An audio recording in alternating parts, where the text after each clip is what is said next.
Amazing stuff. All right. Good morning once again to everyone.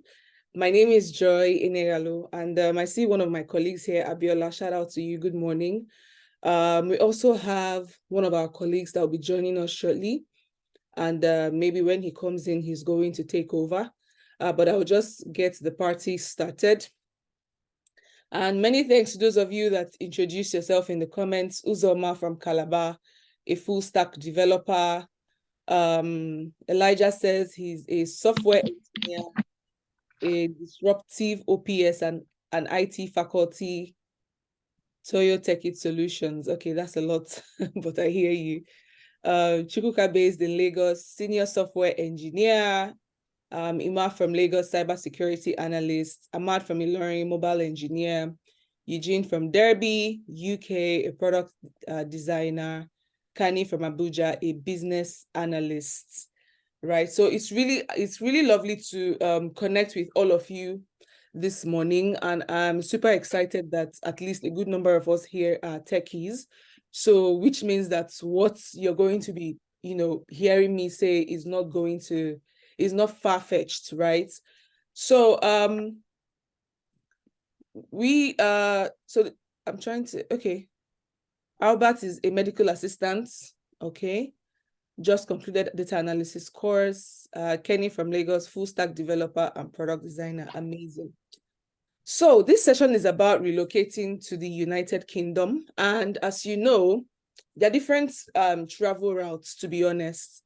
Different travel routes, the most popular being the student route, which we all know. As a student, you get to pay your school fees, you attend classes for about a year or two, depending on the kind of course that you're taking. And when you're done, you get to change or switch your visa to the post-study visa, where you now begin to look for a job that can sponsor your visa at that time. Because after the 2 years post-study visa, if you don't get a job or you don't switch your visa, then it means that you need to leave the country. You need to leave the United Kingdom, right? So we all know the most popular one, which is the student visa, right? Now, after the student visa, who can tell me the next popular visa that you have heard of, somehow on the streets? Who can tell me in the comment section? Let's make this very interactive, guys. Who can tell me in the comment section? After the student visa, which other visa is the most popular that you have heard of? Tell me in the comments, okay? Healthcare visa, exactly, you're right. Yeah, there's a tech talent one. That's lovely. The next one is the health care visa, which also has its ups and downs, because it now means that you're tied to working in health, for the longest time, right? And for example, if a company is found to be fraudulent and their license to actually sponsor people's visas is especially on the island. And I'm talking of amazing. So if their license to operate is withdrawn, it means that everyone under them or everyone they've ever sponsored will also be affected. We've seen that happen, in the last few months with some healthcare visas or some healthcare companies, right? And then it now means that you're going to be working in the healthcare sector for a long time. So we decided to have this session to say, because we see a lot of people who are very qualified, for the global talent visa, which is the third one, and that is the reason we are here today, right? We decided to help people out because you see people who are very qualified to have these visas going into the healthcare visa and, just tying themselves unnecessarily, right? So the global talent visa is a visa given to, quote unquote, to tech professionals. So you could be an employee, you could be an entrepreneur, whichever one it is. It is given to you for you to actually, I like to say in layman's language, to continue to do the amazing work that you do in tech, just in maybe in a very in a very should I say conducive environment, quote and unquote. Now when it comes to the global talent visa, right, there are two types of visas. There are two categories that you can get.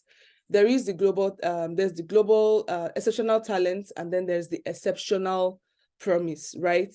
So just as a quick test, I want to see in the comment section, let me know how many years that you have worked in tech. How many years have you worked in tech? Tell me in the comment section. And my boss is here, Blaze, so very soon I'll be handing over to him. So let me know in the comment section, guys. Let's make this interactive. How many years have you worked in tech? Albert says 0, okay. Mubarak says 4, lovely. Jeffrey says 4. Tana says about to start.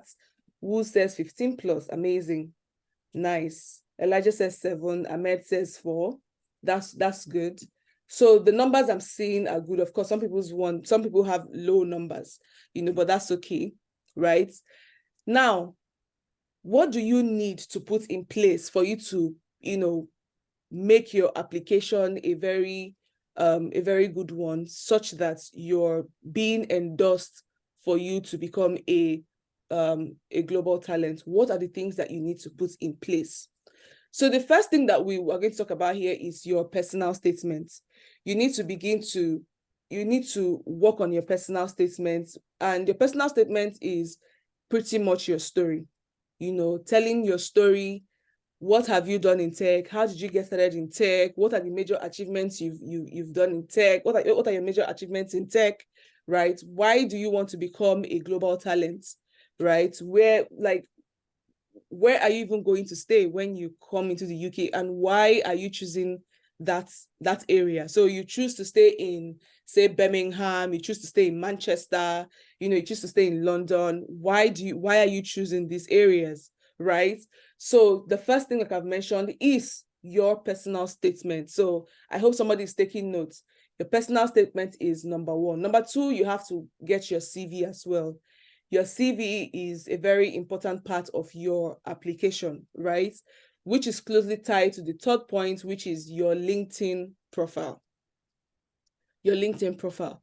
Now, one of the things that you need to understand is the fact that your LinkedIn profile and your CVs are very important, and they are mostly like the foundation, because whatever story you tell in your CV, and whatever you have on your LinkedIn are the basic foundations that you're going to use to tell the rest of your story. So what do I mean? I'm simply saying that whatever is on your CV must be on your LinkedIn.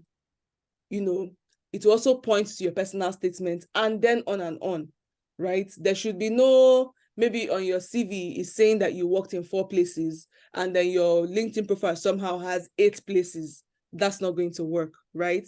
Then if you've worked largely as a consultant, it's not going to work. The global talent visa doesn't accept consultants, or say your job has mostly been like contract jobs. Excuse me. Say your job has mostly been contract jobs, that's also not going to be acceptable. So it has to be full-time employment, all right? Full-time employment where you have worked. Those are the things that count, and most importantly, in a product-led technology company. In a product-led technology company, right? So if the company you've worked in is not product-led, and it's not a tech company, that will also not count. So the question you need to ask yourself now is, in all the places you have worked, are they product-led digital technology companies? That's the very big question that you need to ask.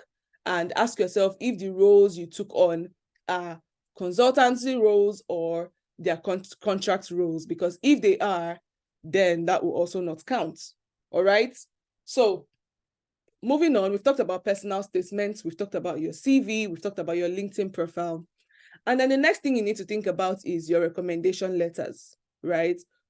who are the people that will write your recommendation letters? These people are, they're the I like to say they're the executives in the company. So the CTO, the CMO, the CFO, the CEO, the COO, and all the C's, right? They are the ones that can write your recommendation letters for you. And this is where, you know, of course, your good name comes in. This is where your reputation comes in. This is where your networking comes in, right? This is where it all comes in. So you need to, let me see, somebody's asking a question. Say, can it be an executive who has left the company? I think I'll leave that for my boss to answer. Blaze, are you there? Yes, I am here. Okay. So somebody's asking, can it be an executive who has left the company? The question is what company exactly? I mean, even if you are, so long a company falls into the purview or the category of those companies that have been accepted, then you can always use companies that you left already. Okay. Yes, of course, companies where you worked in, yes, of course. So So you can that's always apply with a bunch of companies. You can use your application because in the end, it's all about you, everything you've done in the past 5 years. So everywhere you work in the past 5 years it's what they'll look at. all right. Thank you so much, Blaze. All right. So I hope that answers your question. So you need these executives who have obviously worked with you, because part of the things that will form the recommendations they will give you is the fact that, you know, they've worked with you. They're going to talk about, you know, how they worked with you, how they got to know you, how you performed in the company, and all those things. You know, these are things they will talk about in the recommendation letter, and you need at least 3. Now, it's important to note that whenever you are applying, you know, you have to, the companies that you have, it has to be companies that you have worked with, like Blaze said, in the last 5 years, right? It has to be companies that you've worked with in the last 5 years. So this is 2023. Think back 5 years ago, companies that you've worked with. Do you still have relationships with any of these C-suite executives who can write these recommendation letters for you, right? So now that we've dealt with recommendation letter, the next thing we're going to talk about is your digital footprint. Your digital footprint. So if you go on Google right now and you type in your name, what are you going to see? Have you ever done that exercise before?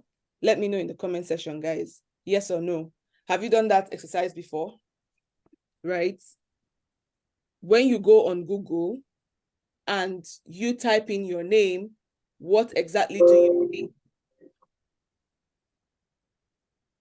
Okay, Wu said he has done that, you know, they've done the exercise before. Rume said they've done the exercise before. That's amazing. Good. Now, the essence of you typing in your name on Google is for you to see what comes up. Guys, this is where your digital footprint comes in, because you need to show proof of thought leadership, right? So let me just use one person as an example in the comment section, right? So Iman says he's a cybersecurity analyst, right? Is Iman still on this call? Let me see. I don't know if he is, right? But anyway, Iman says that they're a cybersecurity analyst, right? Now, imagine that I go on Google and I type Ima's name. For this application, what I need to see, the kind of content I need to see from Ima is, 1, I need to see content from Ima where he has maybe posted on top tech blogs, you know, talking about becoming a cybersecurity analyst, talking about cybersecurity, all of the things that it entails to become a cybersecurity analyst. That's you showing proof of thought leadership, right? That is just showing proof of thought leadership. So if you've not done anything like this, then you need to begin to think about it. You need to show proof of thought leadership on top tech blogs. That's really important, right? So because if you say you've worked in if you say you've worked in what's it called now, in tech for the longest time, right, then it means that you are a pro in this space. And when you're Googled, or when somebody Googles your name, they should be able to see something about you, right? So that media footprint is very, very important. All right, that media footprint is very important. Then I think the next thing that we are going to talk about is, you showing, proof of, for example, if your role is on the business side of things, right, you need to show proof of sales. So, for example, let me see, there was a role I saw here.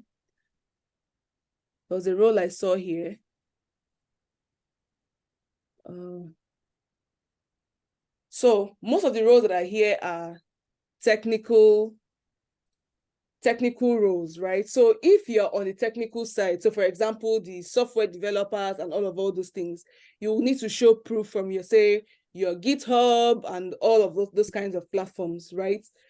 However, if you are on the business side of things, say you are a product manager, right, you may want to show proof of sales on the business side of things. So things like, what can you show? Maybe the traction that you've gotten, how many users do you have on the platform? Maybe how much you made over time, right? There has to be proof of that as well. You need to show all those things. So the next question you need to ask yourself is, am I technical or non-technical? Of which I see that a lot of people here are technical, right? Blaze, do you want to take over from here? If you allow me, I would do that, of course. Okay, you have the floor. All right, guys, my name is Blaze, and I'm the founder of Travel. Oh my goodness, my mic had I can write this. I'm founder of Travel, and in founding Travel, my goal was to enable individuals, tech businesses, access the global market, right? By relocating to the UK, enabling them to go to UK via the Global Talent Visa. And we've been doing it for quite a while. And usually we have different categories of people who come into the UK, like she said, via different visas. And perhaps they might have been qualified, right? But it's about being in the right information space where people are able to share the right information for you, and then, or with you, and then you using them to your purpose to get ahead. And of course, I've had a lot of clients that have come into the UK via the student visa, maybe student visa or student visa dependent, and then somehow they get referred to our business, and of course they're like, oh, can we still move? Of course, once you have that history, regardless of what visa you are on, you can always switch. So I have a slide I just want to run you through a bit, and then we can have a bunch of questions. For me, I always like interactivity, and then we can go through and then do a lot of questions. So can I share my screen? Please permit me to share my screen. Just a minute. Okay, yes, I think I have that. So while we're at it, so normally I always want, so one of the things that we created was our assessment platform where because in the end, if you're a business person and you get tons of people asking you about the same thing repeatedly, you always want to automate, and so they can serve a larger purpose or a larger group of people. And so what we did was to try to build something that simplifies and gives you an automated response, gives you a score. We call it the application readiness score. What that does is to tell you where you're falling, and then of course you can also get a written advisory, an AI written advisory after that, which tells you a bunch of things, and it's pretty going to tell you some of the things that I will always or eventually tell you, right? So I don't know how many of you have used the platform, the check.travel.com.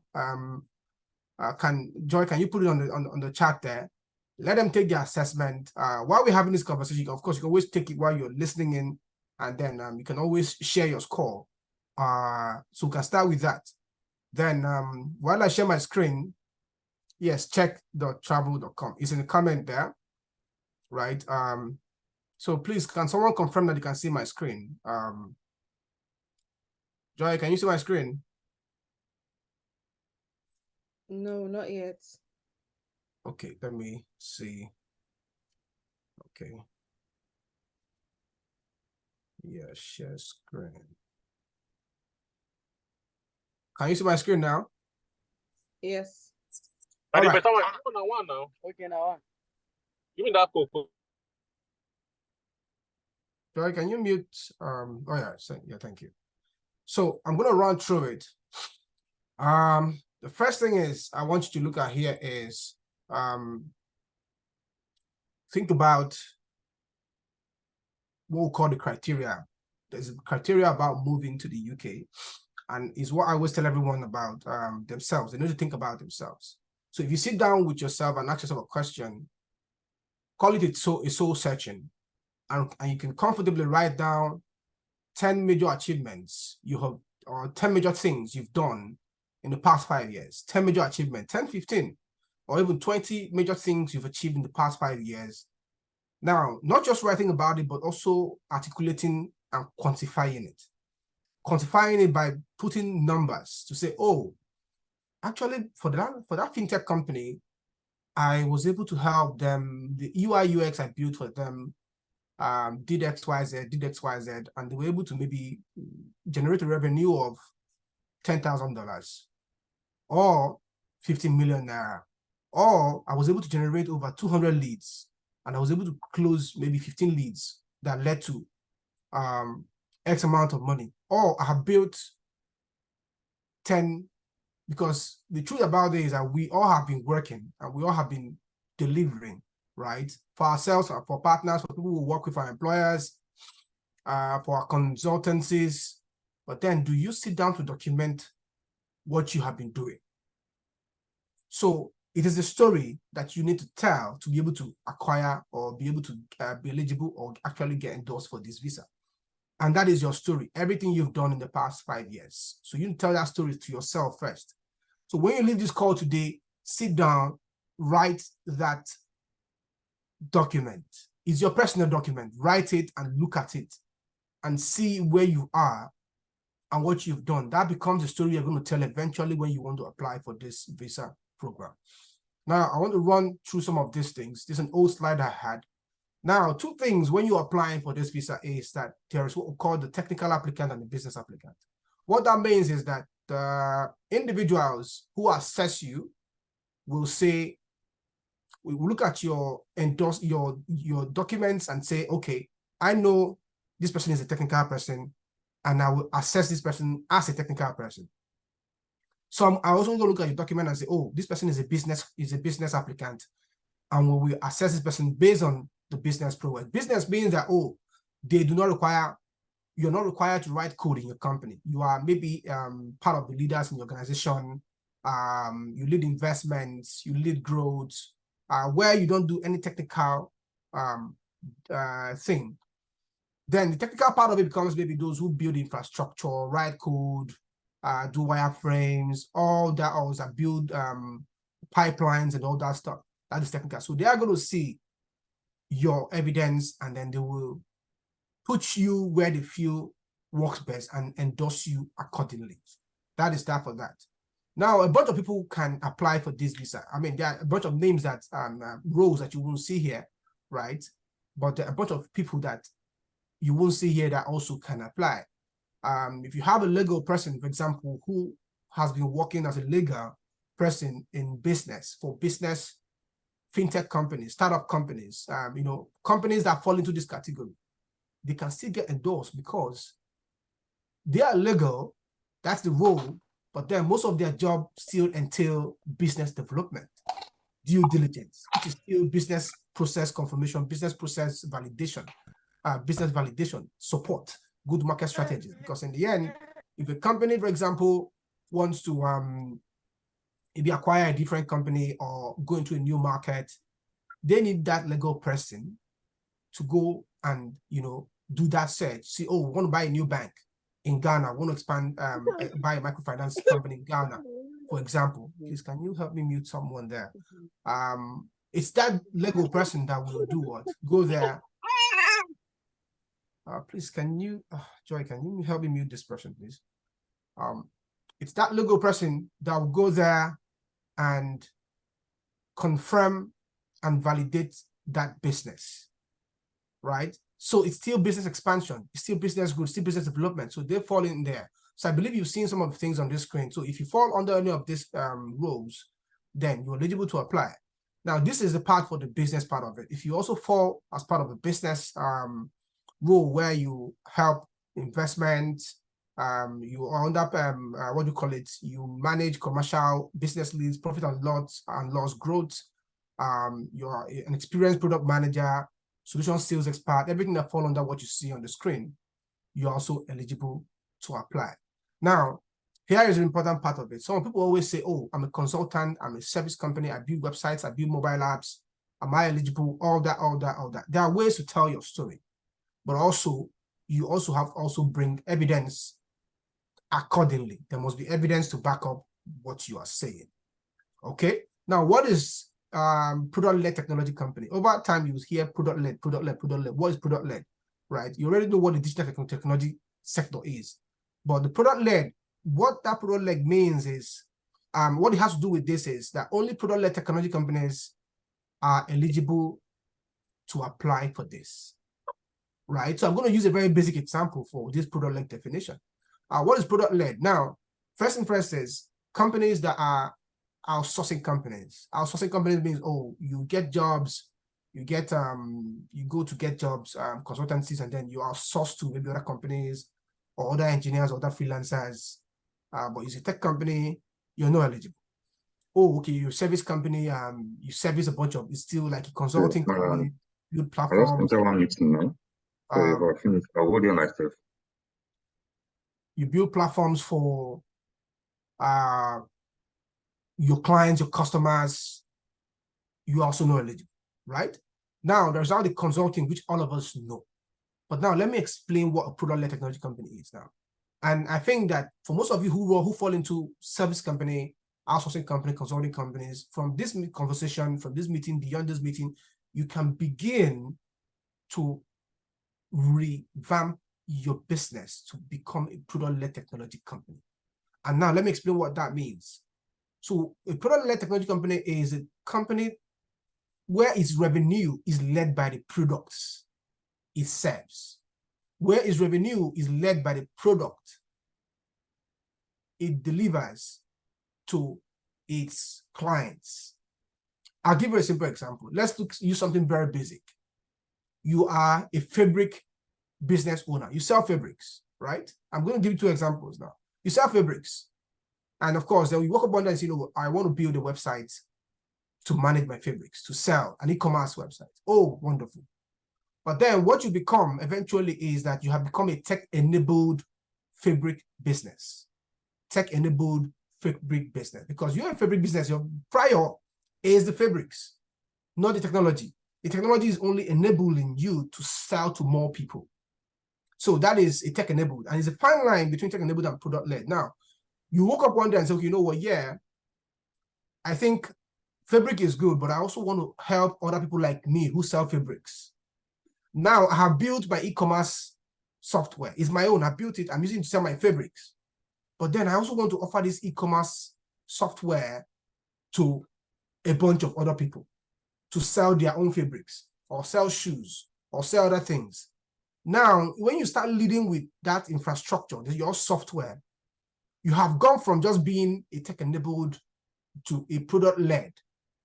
Because now your software is now the infrastructure powering other people's fabric businesses,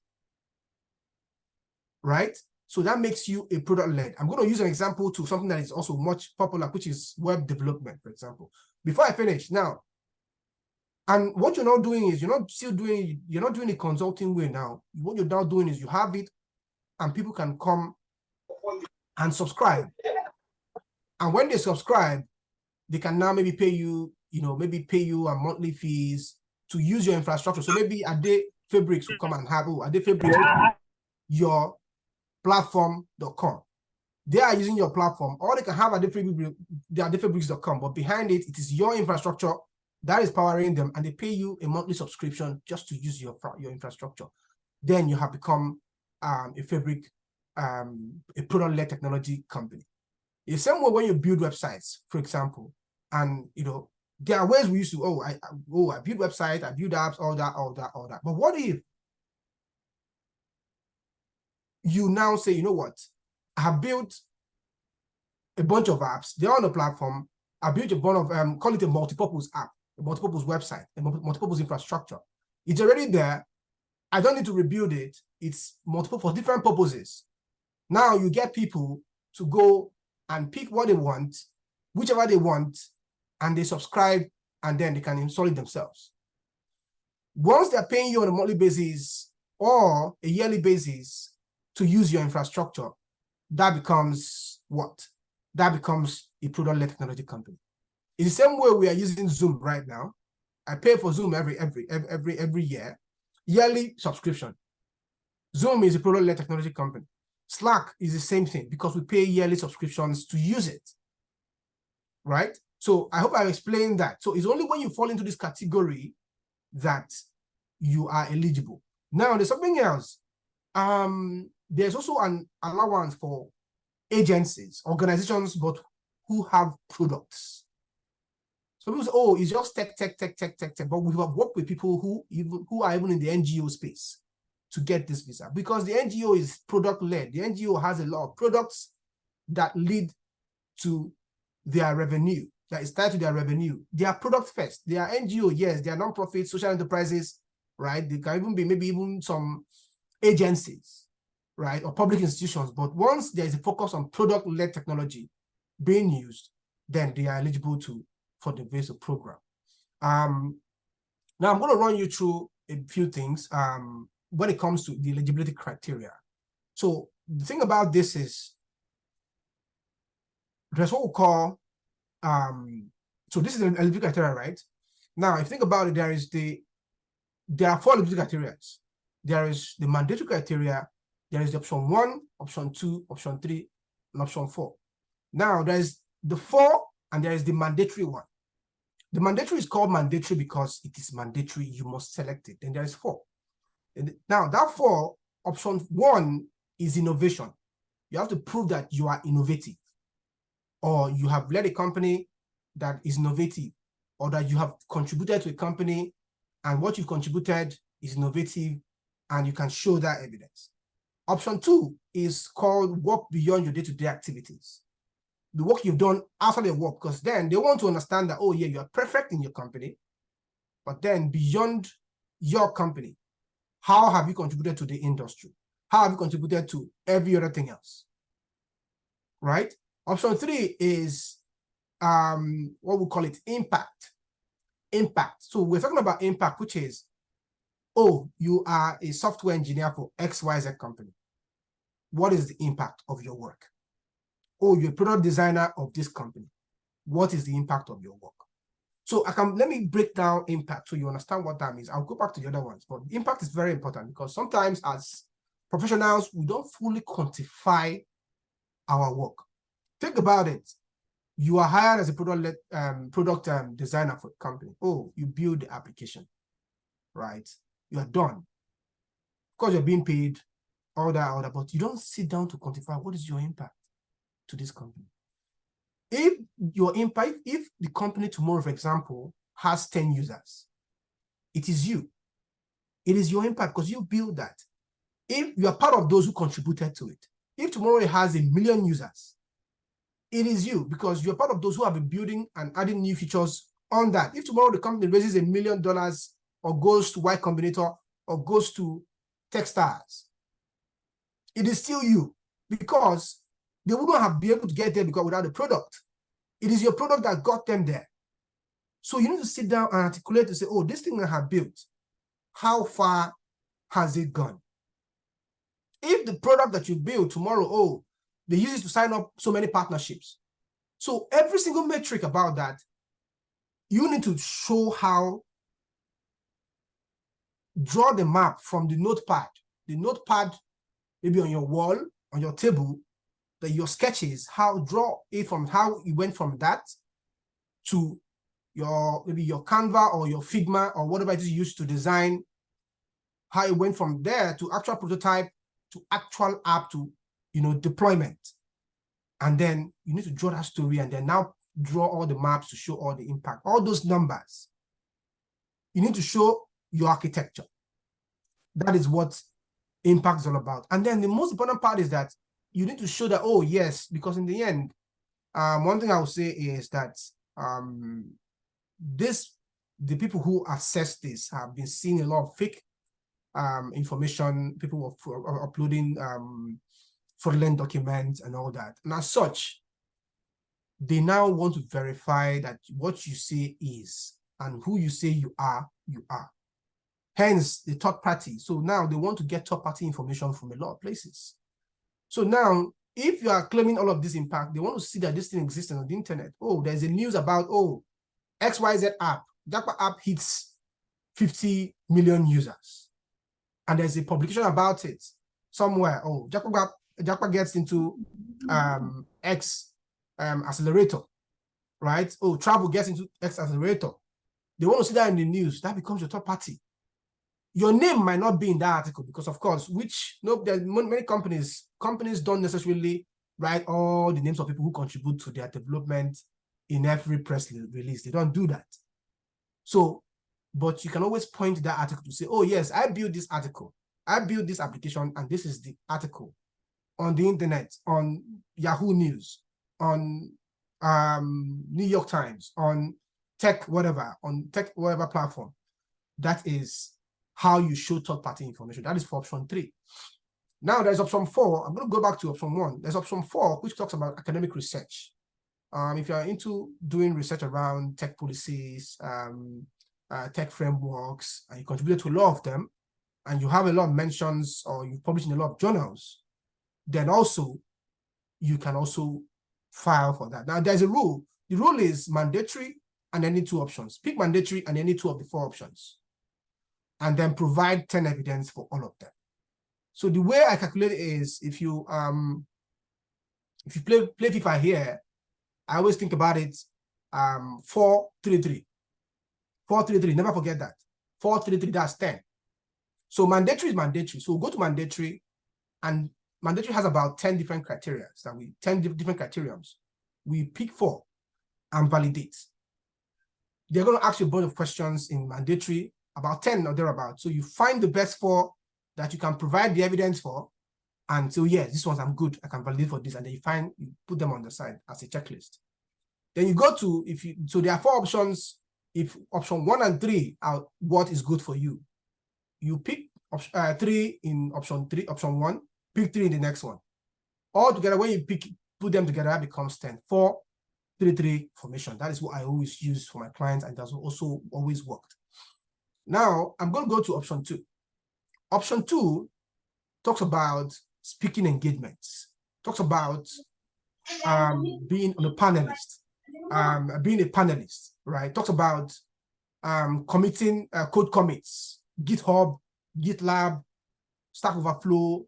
If you have history in those places, you are very good. If you have a strong GitHub account, GitLab, Stack Overflow, and any of those big buckets, if you have a strong history in any of these places, that constantly you ship code, you show your comments over there, you are very good, right? Your GitHub can be one evidence. Pack all the projects you have on GitHub, that's one evidence. Pack into a three-page document, that's one evidence. Do the same thing for your GitLab, one evidence. If you have Stack Overflow, wonderful. If you have Bitbucket, wonderful. Go there, validate, find 3 different instances and validate. If you have a speaking engagement, oh, wonderful. Find 3 evidence of speaking and validate for it. Provide the evidences for that, right? If you have been invited to mentor people, now mentor is not that, oh, you went to mentor in your friend's company, no. If you've been invited to mentor a bunch of young hackers in a hackathon, or to judge a hackathon, or to mentor a bunch of young or not, bunch of group of people. Could be a hackathon, could be a program, any program that is of a non-profit or social enterprise or charity regard, but for the technology sector, and you're being invited as a judge or just to decide on who is the best in all of them, or to contribute your quota, based on who you are, your expertise, that is very important. If you have three options, three scenarios of this, examples of this, those three are your evidence. Just put a bunch of pictures, make sure that there is third-party information, make sure your invitation letters are there. That becomes your evidence, right? So in that option 2, which is the work beyond your day-to-day activities, if you're able to find three examples of what you've done, maybe your code repositories, that's 1. 3 examples of mentoring, that's 2. 3 examples of speaking engagement, that's 3. You are good to go on that. If it's done, if you now want to add an extra layer, maybe you want to subtract, remove one from this, right? Maybe you have digital footprint. If you Google your name, and you can see your name on a bunch of news articles, the Premium Times, Business Day, The Nation, has a bunch of them. Just screenshot all the places your name appear, talking about you and your work, and at least do like 4 or 5 examples or 6 examples. That is also an evidence. So you can now play and say, oh yeah, you have multiple evidence. You find the best 3 and use it. Now, beyond these 10, the other things that are important is your personal statement. You've spoken about it already. It's very important, right? Because they want to know what you're coming to do in the UK. You have to be convincing, right? They don't know why you want to come to the UK. Why should they give you the visa? What will you do for the UK, right? What would the UK do for you? What will you do for work in the UK? What will you do for work when you get here? Are you bringing a new technology when you get here? How will you contribute beyond building a business or beyond building a new technology? How will you contribute to the UK? They want to see all that. Where do you want to live? They want to see that, oh, you've done your research. You have an idea of where you want to live. That is the makeup of your statement. The other thing is your CV. Your CV should closely match your LinkedIn, right? And there's a mistake people always make. What is that mistake? People always make a mistake when they are calculating. So now there's a rule. The rule is that if you have over 5 years of experience, you must apply for a leader. As you can see on my screen here, leader, exceptional talent.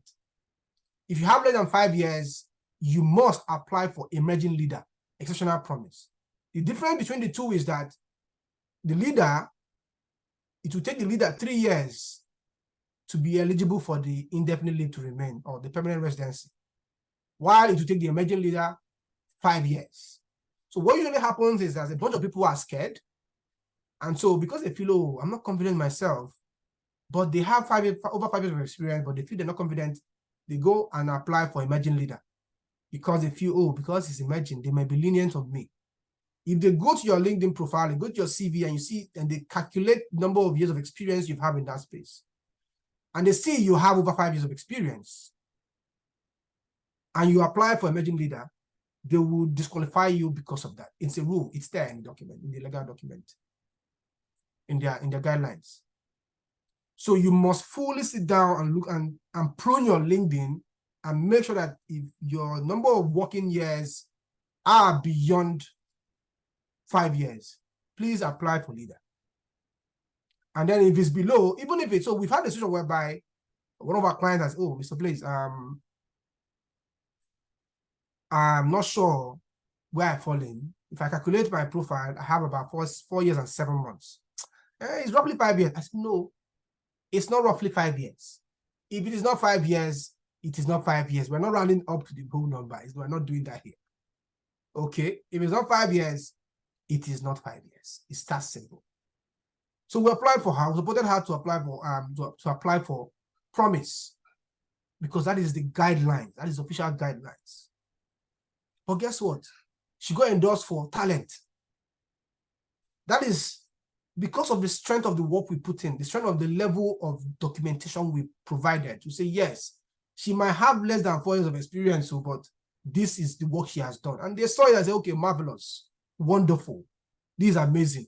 We're going to give her talent because she's a leader. She might have less than 5 years experience, but this is a leader, and that is their own decision. While in sometimes too, you may go and apply for exceptional talent, and they will give you promise, and they feel like, no, we're not confident that you are who you say you are, but okay, fine, some things check out, so let's give you promise. And you just take your promise, JJ, right? So these are some of the things that you need to look at. The other things are the letters of recommendation. It is important to keep being a good person. I always say this, and I'll tell you why it is good to be good. When you're a good person, when you have a good character, people want to always do stuff for you.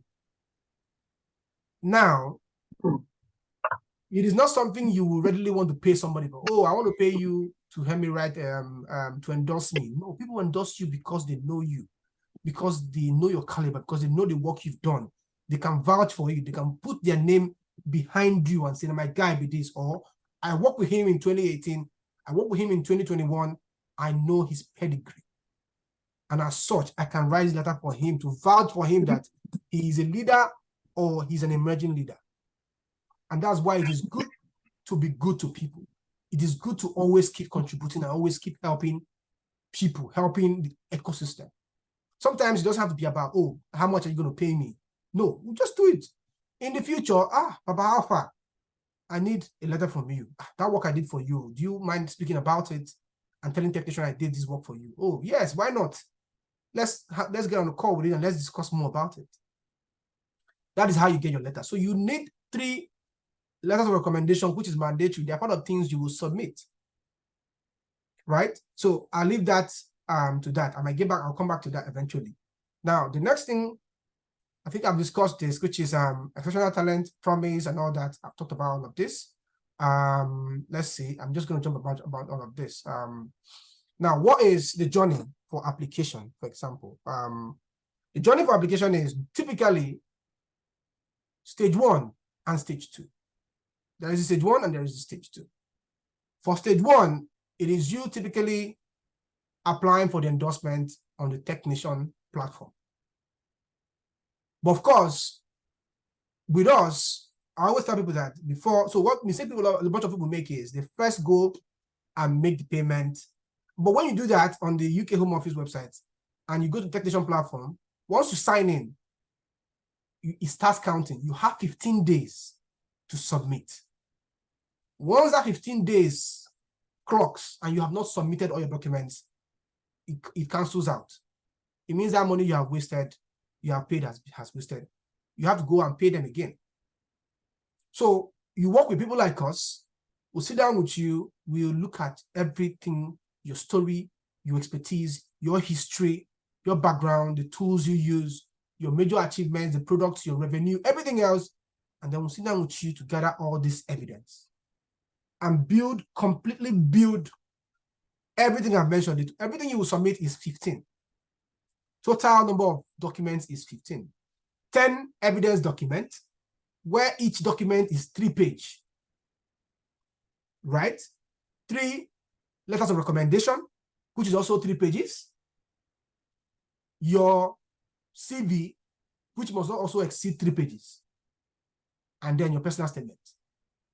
Altogether is 15. That's what you submit. So we'll help you, work with you, right? It's a process. And when you're done and we say, oh yeah, you are good to go. That's when you now proceed to the Home Office website, pay them there, you pay them, you fill the form, and then they give you a code. They send the code to your email address. You take the code to the technician website. Technician is the endorsing body. It is where you go and then you put the code inside, put your name, sign in. You will see where they'll tell you, upload all your documents, upload your personal statement here, upload your letter of recommendation here, upload all your documents here and tell us what their names are. Add additional information. When you're finished, you just click and submit immediately. So that's the way it works. Now, the other things that, for example, when you apply, for example, in the first instance, maybe they don't what do you call it? They don't approve you. For example, they allow you to appeal. The first appeal, right? You can always appeal and tell them, oh, I feel that the assessor didn't see some things or didn't read some of my documents properly. So I feel, so the rule is, tell us what you uploaded as evidence. Tell us what the reviewer said, right? Their remark, and then tell us why you feel that what you uploaded is validates you and validates for this criteria. So you do that across board. So if you got 3 or 4 no, you have to make sure that you have that in the form there. You clearly write it. So we also support appeals as well, because some people also do this for themselves, and then they hear that we support appeal. Maybe they don't get it.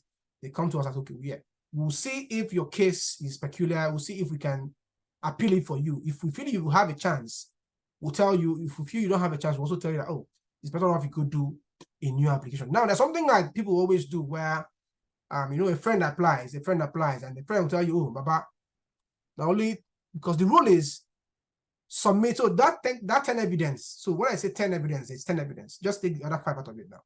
The rule is submit up to 10 evidence. There's a place they tell you submit up to 10 evidence, but someone will tell you, Baba, now just 7 I submit to. I take 7, get them. I bet free that thing, just submit 7. But I always tell them, if the rule has given you a capacity to submit 10, why not submit 10? Why do you want to submit less than that? Because your friend says so. Because I've had people tell me that. Because you don't know the strength of the 7 that your friend has submitted, right? So you just, oh, let me just do it because my friend has said so. What that means is that eventually, when you want to, if they don't know appeal, if they don't endorse you, and they tell you to bring more information, during the appeal, they don't allow you to submit fresh information. You can only appeal with the information you have given them before. So that means that you have already shot yourself in the foot because you didn't give them enough evidence. So always think about submitting enough evidence. Always think about giving a bunch of evidence, layering your evidence. I'll give you an example of layering. So it's just like we live in the UK here. When we layer clothes, you first wear singlet, you wear t-shirts, then you wear warmer, then you wear sweater. If it's now too cold, you now wear jacket on top. That's how you layer your evidence. So I'll give you a simple example. Layering of evidence. Someone invites you for a speaking event. Baba Alpha, I get one event. Now, one thing you will tell that person is, please send me an official email about this event. From the official handle, let there be a conversation. Why are you inviting me? Are you inviting me because I have 2 heads? Are you inviting me because I have big head? Are you inviting me because I know the subject matter of the conference? And you feel I'm one of the best people to speak about it? Let it be in the letter. Don't tell me via WhatsApp. Don't tell me because you saw me on the road, or at the plane station. Yes, I know. Please send me an official letter. That is your evidence. So it will be there. Oh, we're inviting you for this, and this event because you are so expert in AI, expert in this and all that. The event is holding this, and the event is bringing AI experts, data experts, media experts, etc. experts, the audience, and is holding here.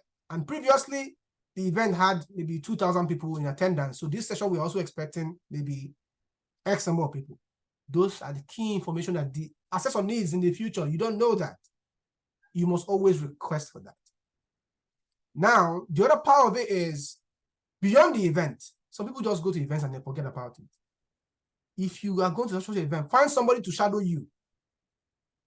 Let somebody be in the crowd videoing you from somewhere. Make sure that you have videos, pictures of yourself after the event, your own copies. And then if the event people also, you reach out to them and say, please give me copies of myself wherever I appear.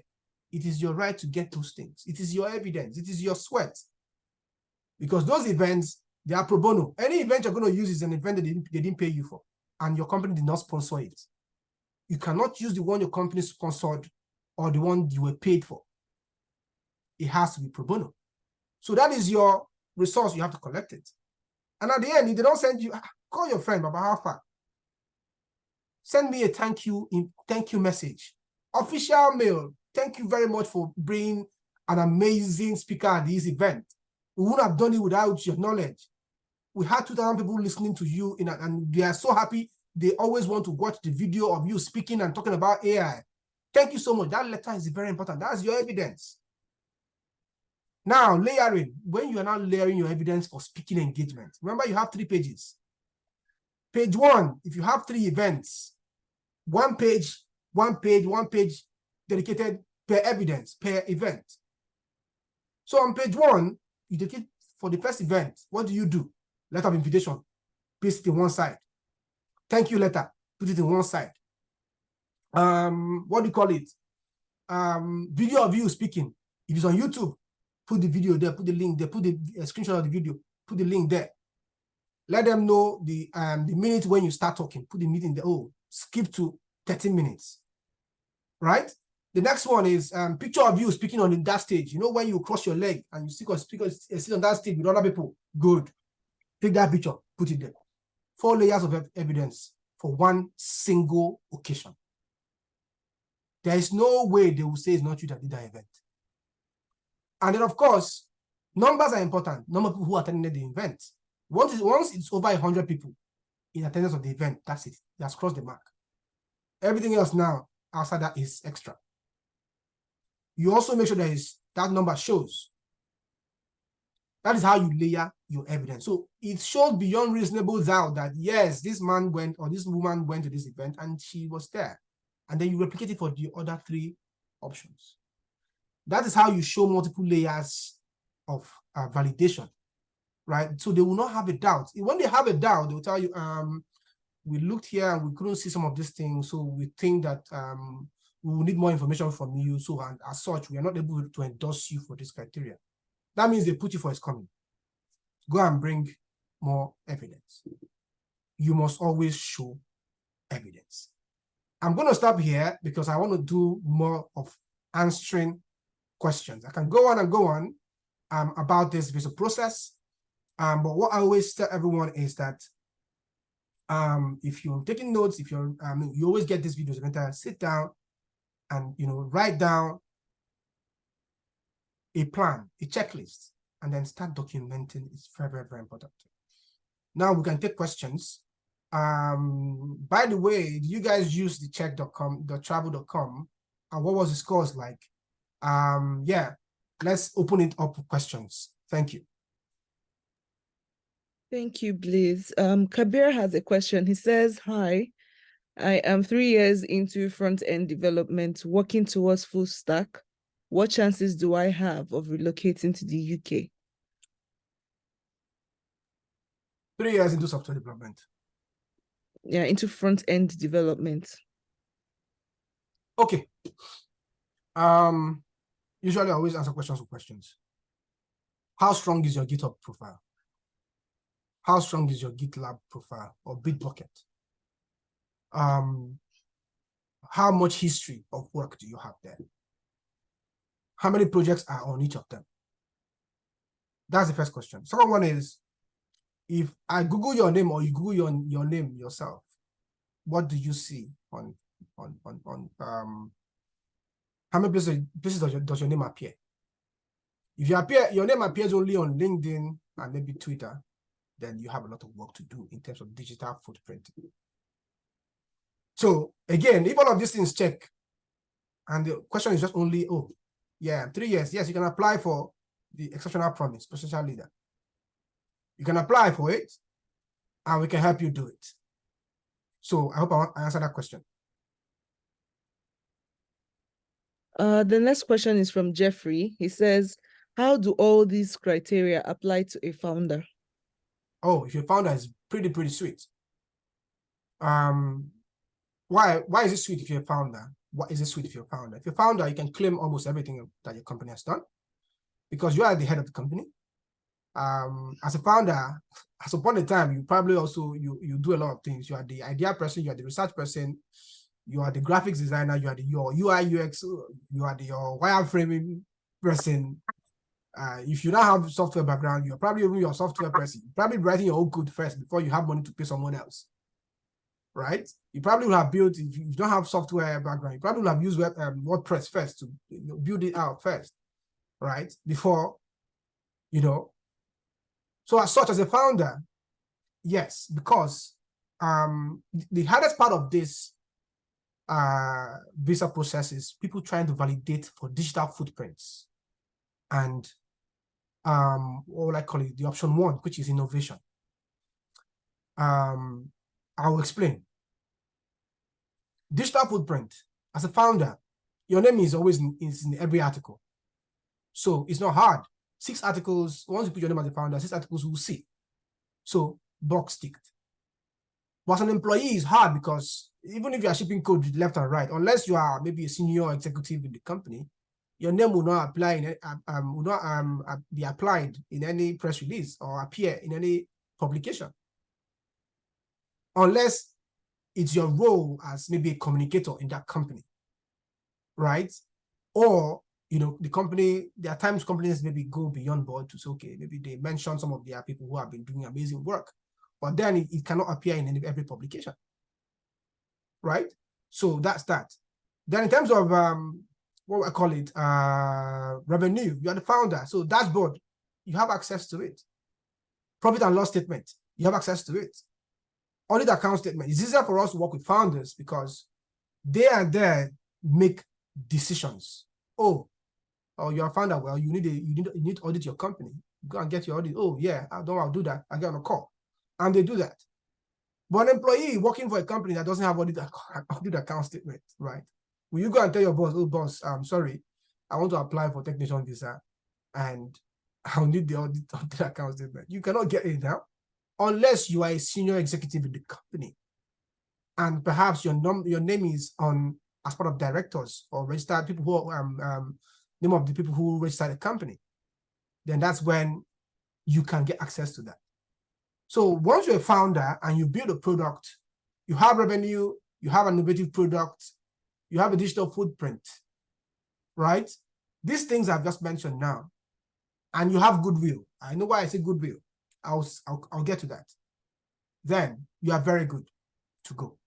You're very, very good to go. Now, I'll tell you why I mentioned goodwill. Goodwill is, I said it before, you must get people who are willing to back you. You cannot apply for this visa in isolation. At least before you're done and say you want to submit, you should have gotten at least 6 people to endorse you, 6 people in the industry, and they must be pretty big and renowned. So if you don't have goodwill in the industry, how do you get people who will endorse you? To say, oh yeah, I know him, because they are backing you up to say, yeah, I know him, all of these things. We are putting our credibility, we are putting our company, because they're going to use a letterhead as well. So I'm putting my company behind this guy to say, yes, I know him, and we work with him, we did this, and we had this impact. And as such, I strongly recommend the UK to give him this visa, because he's also going to contribute to the UK. You have to get 6 companies or 6 major founders to say that about you. So hence goodwill. I hope I answered that question. So yes, we can really also work with you on this as well. Let's get cracking on this. If you're ready to go with this, we're ready to go with you. So the next question, please. Yeah, so Charlie, he says, I really don't know what the question here is really, because I've answered it before, but he says, please, I want Blaze to specifically speak about these 2, optional criteria 2, an op-ed news article that exemplifies thought leadership, evidence of mentorship, and this under the mandatory criteria, published material in professional or major trade publications or major media about the applicant related to the applicant's work in the digital technology sector. Okay, hold on. So I think the first one is optional criteria, right? Yes, optional criteria 2. Criteria 2. Okay, hold that there. Now, the last one, read the last one again.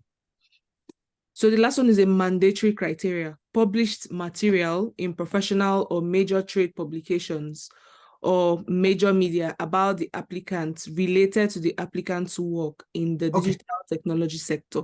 Good. Published material about the applicant related to the applicant's work in tech sector. Published material about the applicant's work related to the applicant's work. Good. Now go to the other one that sounds like it too. That's the first one, yeah? This, I think, is the second one? The optional criteria 2. No, the other one has to do with major trade publication. Yeah, so published material in professional or major trade publications or major media about the applicants related to the began to work. The two are the same. They are the same. Hold on, I want to show it to the screen so that for those who I know it confuses people sometimes. I want to show you this. Just give me a minute. Let me bring it up on my screen. Guide. So no, that's not it. Guide. Yeah, this is it. Okay. Wait, what's going on? See the reason why. Oh, I think I know what is happening here. Is it that they have, let me see. Okay.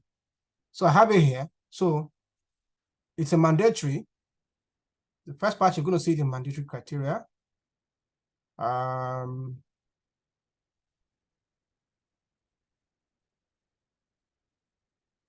Just give me a minute. Document checklist, mandatory, good.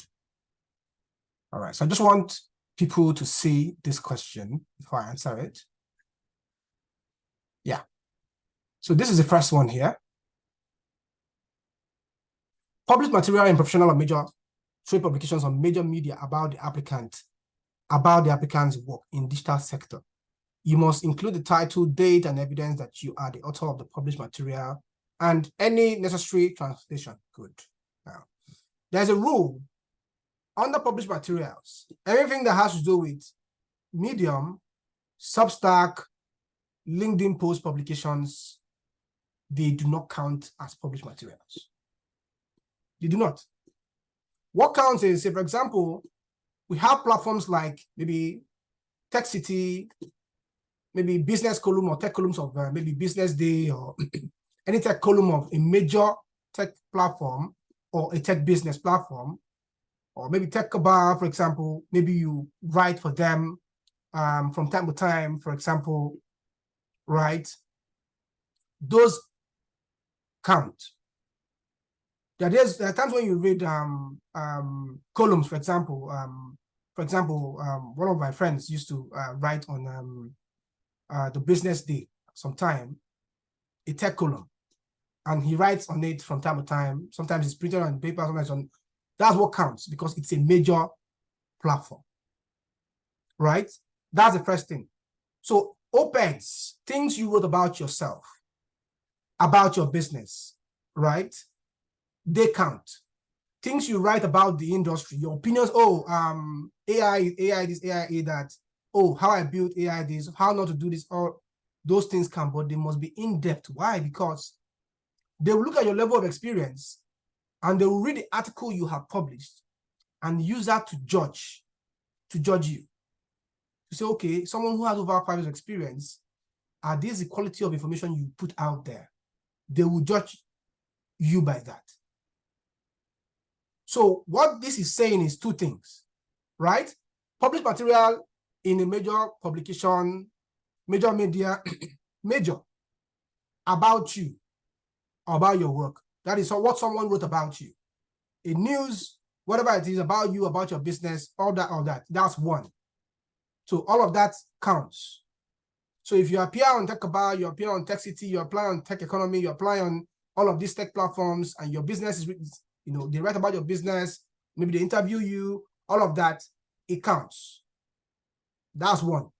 If you write opinion pieces on those platforms or on business platforms about tech-related items, business-related items, business of tech, all that stuff as well, maybe Tech Economy, economies of technology or future technology, whatever it is that has to do with, your industry, what you wrote, it must be obvious that you wrote it. They must see the date, right? And the article must be in-depth. What I always tell people is, in case you want to build stuff like this tomorrow, here's a template. Let me give you a template. You see all those things like, 10 things to know about UI UX. Nah, they are vague. You know why it's vague? Because I can go to an AI right now and write, please write me 10 things to know about UI UX. And the AI will write it. And I'll click and go and publish it. But you see, they will know. They will know. Because when they read it, they're going to say, no, this is empty. It does not have context. You know why? AI is very good today. I use AI for a bunch of things, but you know, AI cannot tell your story. AI cannot tell your story. There are things that is not on the internet that the AI does not know about.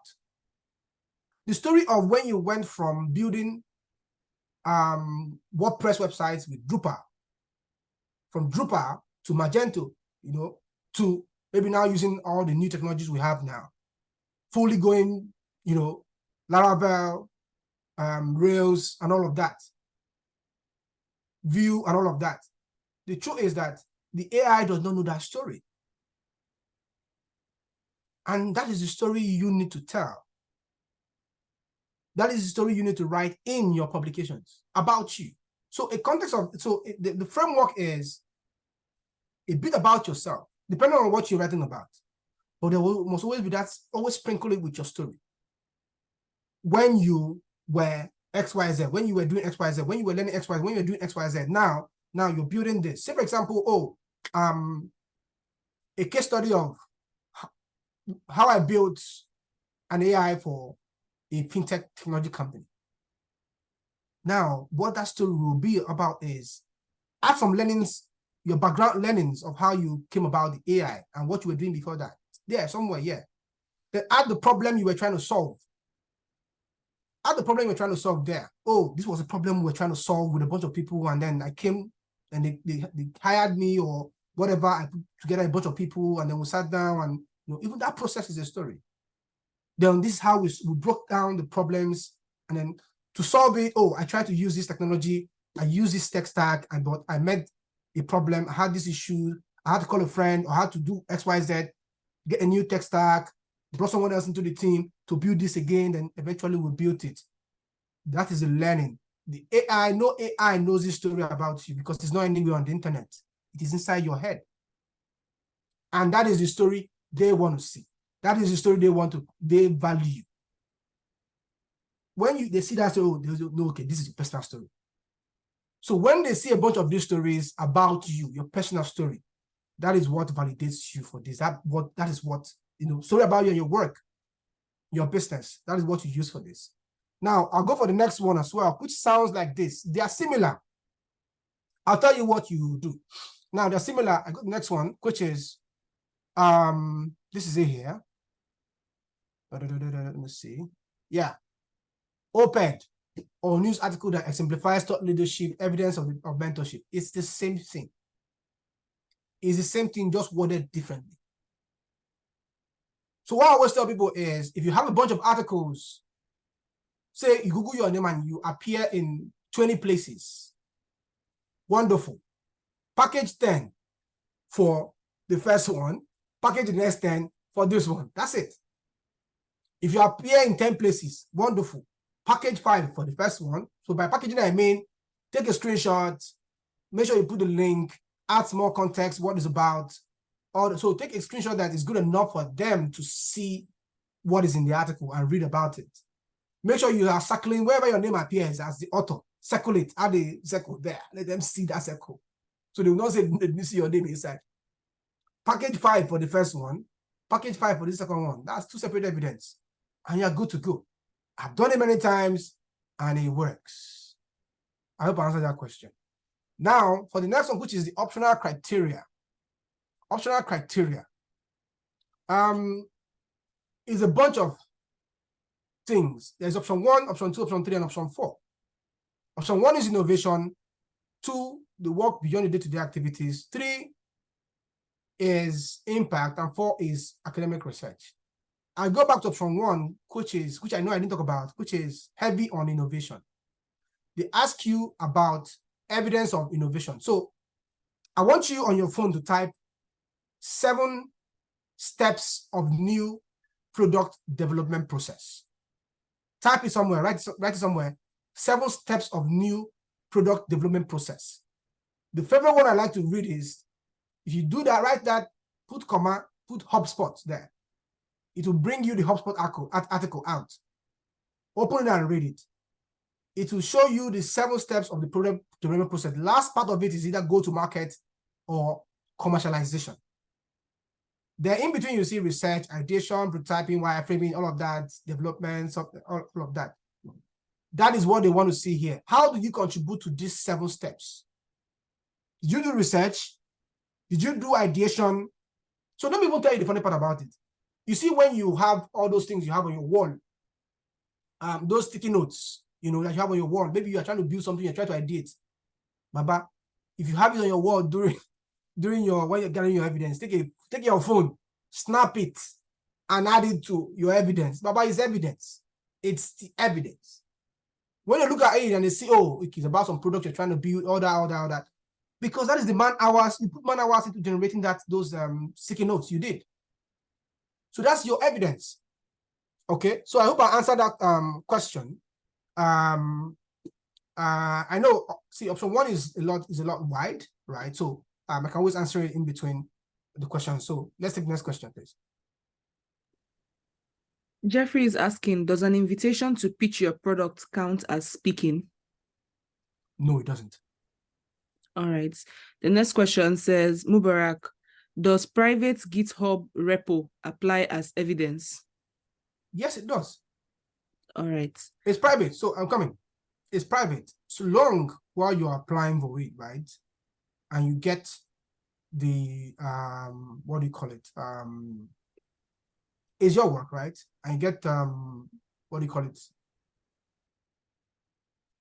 Permission from your organization to use it for your application, right?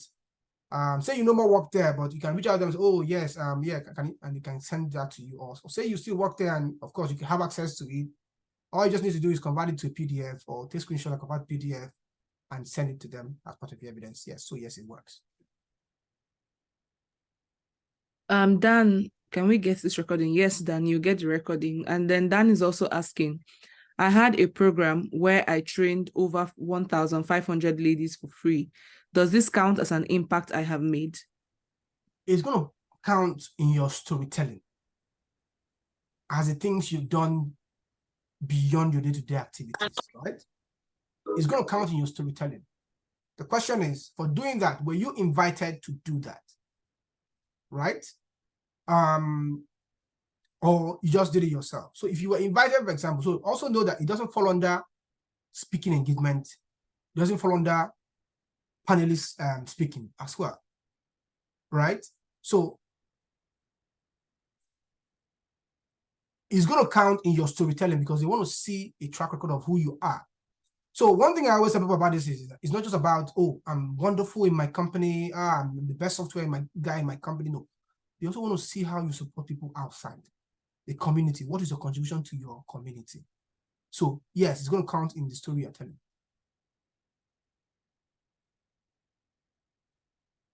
Any other question, please? Jeffrey is asking, how much traction is then enough to validate the success of a founder? Do I need to raise funding first? So, good question. So I'll go back to here. You can demonstrate this by providing evidence of any genuine and significant product-led technology business you have established as a founder, a senior executive, which is currently active or has been dissolved in the last 5 years. Any company provided as evidence should demonstrate a level of income beyond solely covering the applicant's salary and must have been commercially successful or otherwise demonstrate how the applicant meets this endorsement criteria. So what that tells you is, whatever amount of money you make, you must have been, what you're showing is that, oh yes, money we've been making has been sufficient to pay the salary of more than one person. That's what the guide says. So yes, that's what the guide says. All right. Ibrahim says, I'm a software developer and I have more than 5 years experience. I have done a lot of projects during my time, but recently I'm a co-founder of a computer training institute. I also organize seminars to secondary schools to give them insight on how to embrace technology and how it has made an impact to our life. My question, can I use this as evidence? Yes. So when you're applying for this, remember we have mandatory criteria. We have option 1 and we have option 2, 3, and 4. Now we have mandatory, and then we are also asked to pick out of the 4 to pick 2.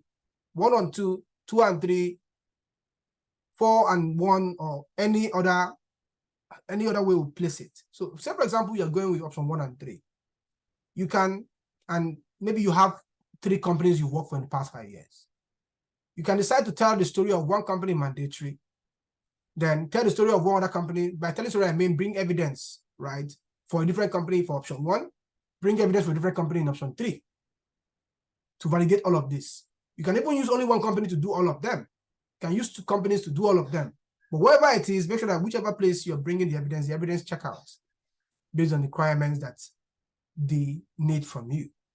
So having been a founder of a computer training institute, having also had that previous experience, yes, all of these things count. Now, your previous experience will count because when it comes to your maybe your Git history, you may have all of those, right?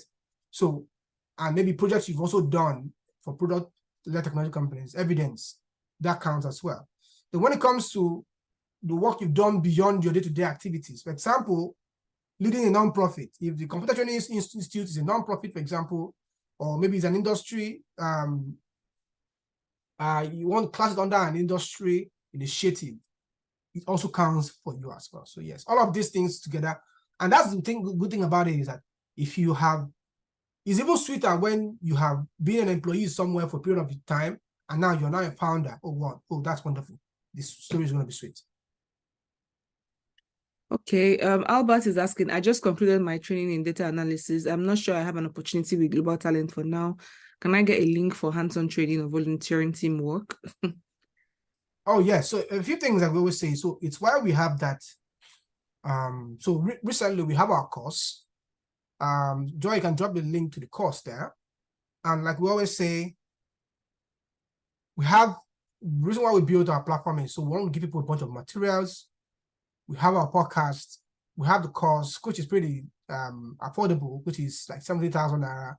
So with the course, you get access to a bunch of videos. Now, the materials that are in that course, the reason why those materials cannot be free because those things are the work we have done, right? They are insights from the work we have done for people, right? The learnings, how their letters were structured, how the statements were structured, everything and around that, right? So the learnings from those things are what we used to create those courses. Learnings from so we also get people who reach out to us for appeals. Oh, we applied, we didn't get endorsed, and we heard that you help people to appeal.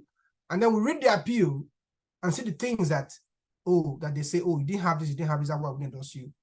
And of course, we use that information as well, that insight, to write the appeal, to create those content as well.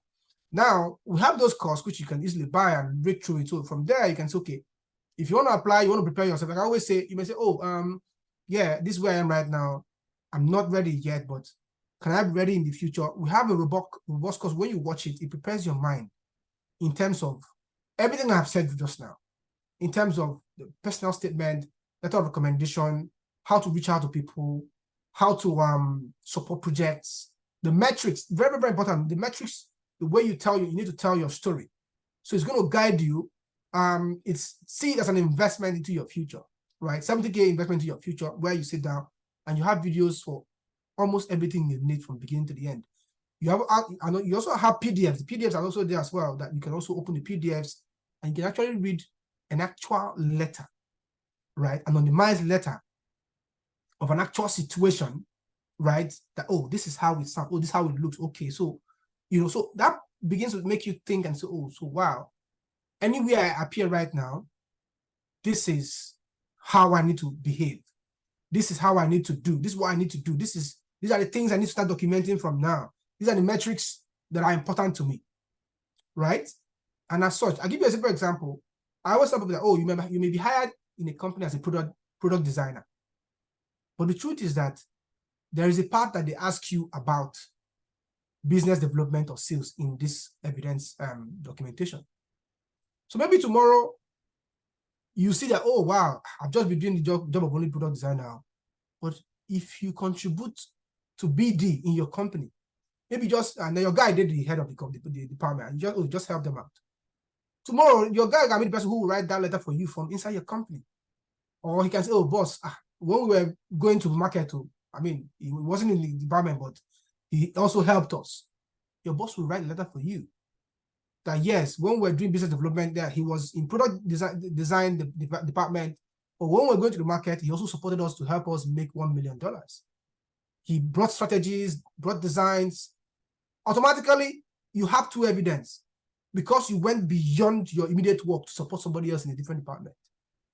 These are things, insights you learn from our course that we have. So yes, you're not ready, you can just go get the course, and best believe you're not going to regret it. So please, any other question? Yeah, Joy is asking, she says, I am a DevOps engineer and I have all the requirements available except for the mentorship speaking evidence, which are limited. Do you assist to build up mentorship evidences? Can evidences established before 2 months be used to apply? Okay, now that's a very good question. And the answer to that is that we'll provide you advisory, right? And I like to believe that that might not be the only gap you may have, right? We can provide you advisory in terms of how to think about this, how to approach this. What we don't do is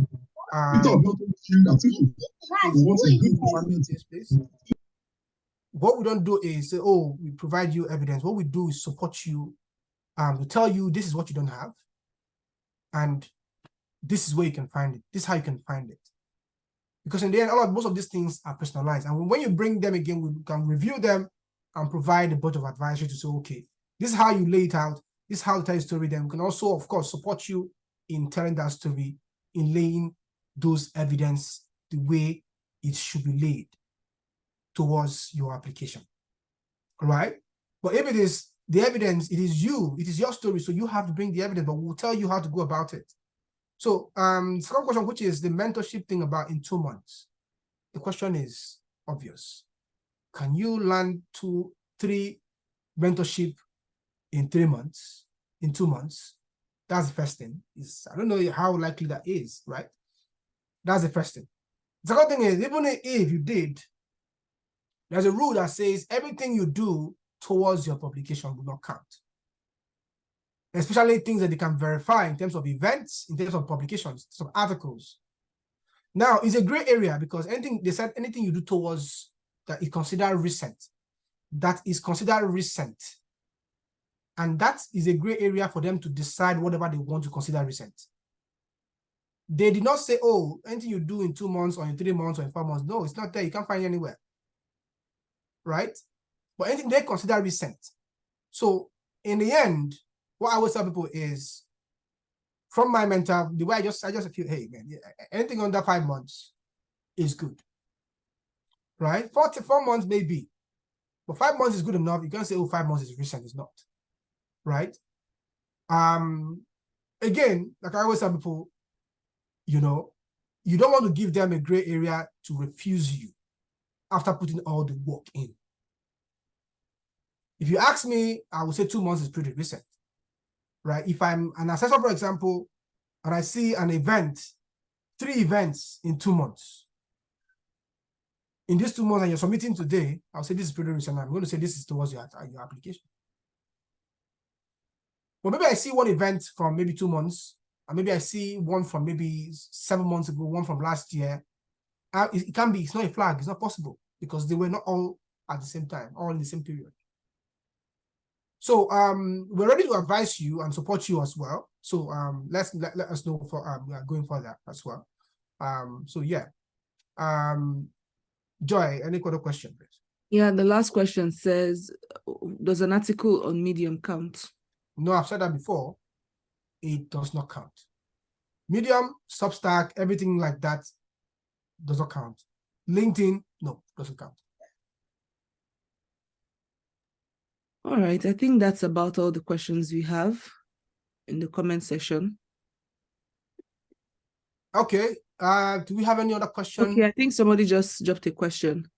Can I document 10 projects I have done within 5 years as evidence, or 9 projects as one, or 9 projects and 1 as a co-founder of the Computer Training Institute? Can I document 10 projects I have done within 5 years as evidence, or 9 projects and 1 as a co-founder of the Computer Training Institute? Everything you've done in the past 5 years counts. Everything you've done, regardless of where you did that, everything you've done in the past 5 years counts. Those are things you did as a founder, at part of Computer Training Institute, and everything you've done as working for as an employee, as a software person, they all count. So, and I think you should do that, sit down and put that down. It goes a long way to tell you about a bunch of things. Usually, so there's what we call, I call it the discovery session. So we call it the discovery session. I think I have it on my screen here, where what do we do on this discovery session, right? What we do is we sit down with you to assess. So, and I always, so what I do now is I will tell you, before you come on that discovery session, write it 10 things that you've done in the past 5 years, major achievements, major milestones, write it down. So we'll discuss that on this. And what do we do? First, we look at your experience and your roles as it applies to the criteria.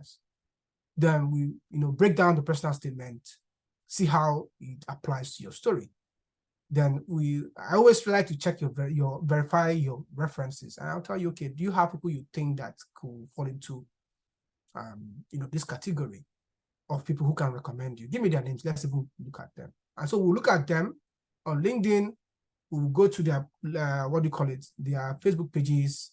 We'll open it. Their websites, their LinkedIn pages. We'll open all of that. Make sure that everything is working, right? Because you don't want to give us a link, give your assessor a referee, and then they open the guy's website, and the website is not working, or it says it's product led, but then it's consulting.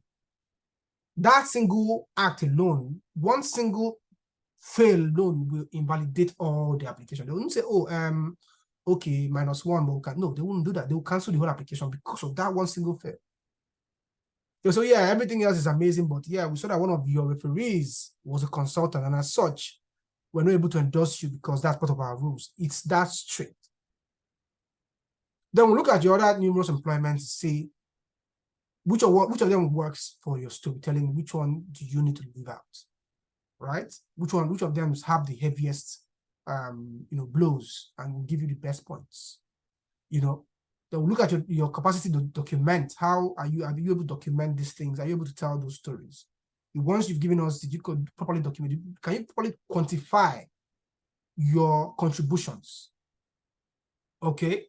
Then in terms of because sometimes we have founders who don't really know, they haven't fully assessed their contributions to their company.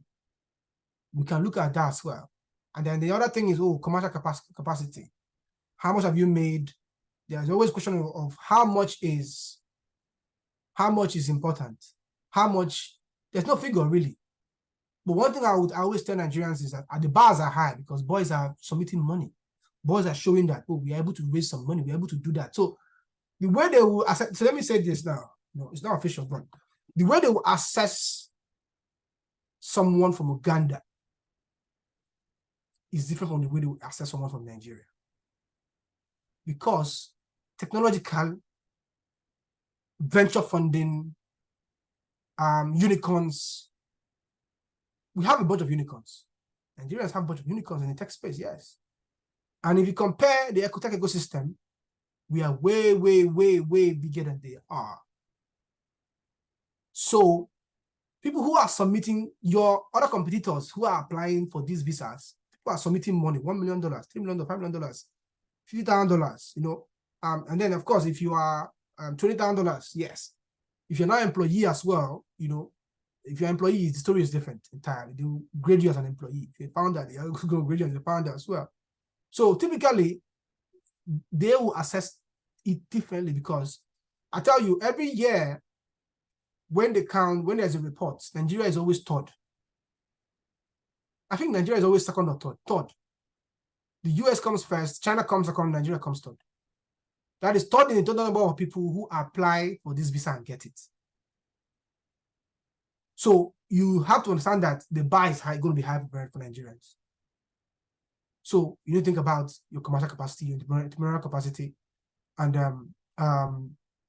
other things we can now discuss is, activities you may want to go into, time activities, you want to do some event, go to some events, we can advise on all those events, social activities and all that stuff. And then of course, other things around your documentations as well, overall recommendations, letter of references, etc. So that's what we do for you on our discovery session. It's part of one of our services. And we do that when you come to us and we say, okay, you're not ready to go immediately, but you want to work with us to help you build out a roadmap, build out a metrics document, help you exactly define what you need and for what you need it. And then at the end of it, when it could take you, for example, now we have people we are working with that they say, hey, Blaze, we're not ready right now. We're going to be ready in 12 months. But we want to work with you to build all of this out. We may decide to apply in the future. We may also decide not to apply, but because we know that we've seen this problem and we don't have these things, we want to work with you between now, create a roadmap for us, send us an invoice, let's see what it's going to take between now and this time to do all of these things with us, and then we'll go from there. So tomorrow they can decide to, oh yeah, we want to apply. Oh yeah, but it feels good to have all of these things. And yeah, we'll consider it in the future. But you want to have that preparation, you understand, done for you. So I don't know if you have another question. Someone said in the comment section, I don't understand your reply. Someone said he trained children and you said it counts on things you have done outside your day job. I mentioned I have an initiative that trained 1,500 ladies for free. You said it does not count. How? Sorry, I'm a bit confused. Is it two people responding to each other, or is that a question? Yeah, it's a question. I think is Dan. I'm trying to find his initial question, because he said in his initial question, he said something about training over 1,500 ladies for free and asked, does this count as impact I have made? So that first question, the question is, in what regard did you train them? Now, it's good for your storytelling, make no doubt. Yes, it counts for your storytelling because they want to see that you have gone beyond your day-to-day activity to contribute to your industry. But now, as additional evidence, you can write that in your personal statement. Oh, yes, I trained. They will see that it feels good. It's good. Yes, good. They want to see you are contributing to your quota to the community. You're a good person. You're good. They want to see all that. Very, very, very important. The other now thing is, in what capacity did you do that? Do you have an organization that does it? Or were you invited as one of a group of speakers, a group of trainers to do that? Or were you working in a non-profit that does that? So if you were working in a non-profit that does that, and you have trained 1,500 XYZ number of children or whatever group for whatever, and it's a non-profit, then it contributes to evidence for leading the growth of a non-profit because it's growth. Yes, leading the growth, so it continues to that. So what you need to do is, if you have evidence of that, good. You show evidence of you training or pictures or videos of you there, right? If there's a publication about the impact of the training you did to the children on the internet, add that to that, and then get a letter from the organization. Remember what I said? You layer your evidence, 3 layers of evidence, and that's what becomes your evidence. So that's why I said, in what regard? If it's what you just did by yourself, oh, I just did by myself, how do you show evidence? If you don't have it anywhere on the internet, and maybe you were invited by maybe Business Day, for example, or some other major newspaper to talk about what you did and the impact to the community, then the only place you can use as evidence is just by storytelling, by writing it down in your personal statement. But then if you have that publication somewhere, you print it, screenshot it, and add it to your evidence. That's why I said, in what regard, so that we know how we can direct you for the evidence. Yeah, he's answering in the comment section. He said, I had an organization, but it's an initiative. In other words, it's not registered with CAC. It's called Female in Tech. He said if he published it on Business Day and Sun newspaper. Ah, wonderful. Ah, wonderful. That's about it. So if you own the initiative, wonderful. if you have a founder, a co-founder, or even if it's your friend who worked with you on the project, and the friend had a role in the initiative, let the person write you a letter as one of the group leaders of the initiative. So yes, official letterhead, address, phone number of the initiative, etc. So yes, this is what we did. It's what we did. What we did, and this is what he did. This is contribution, etc, etc, etc, etc, and then carry the links from those newspapers. Just let letter be one page. You should go one page because of the newspapers. Letter one page. Then you get the newspapers, and the first page, second page, Vanguard. The next page again, the next newspaper. That is your evidence. Put the links there. That's your evidence. Wonderful.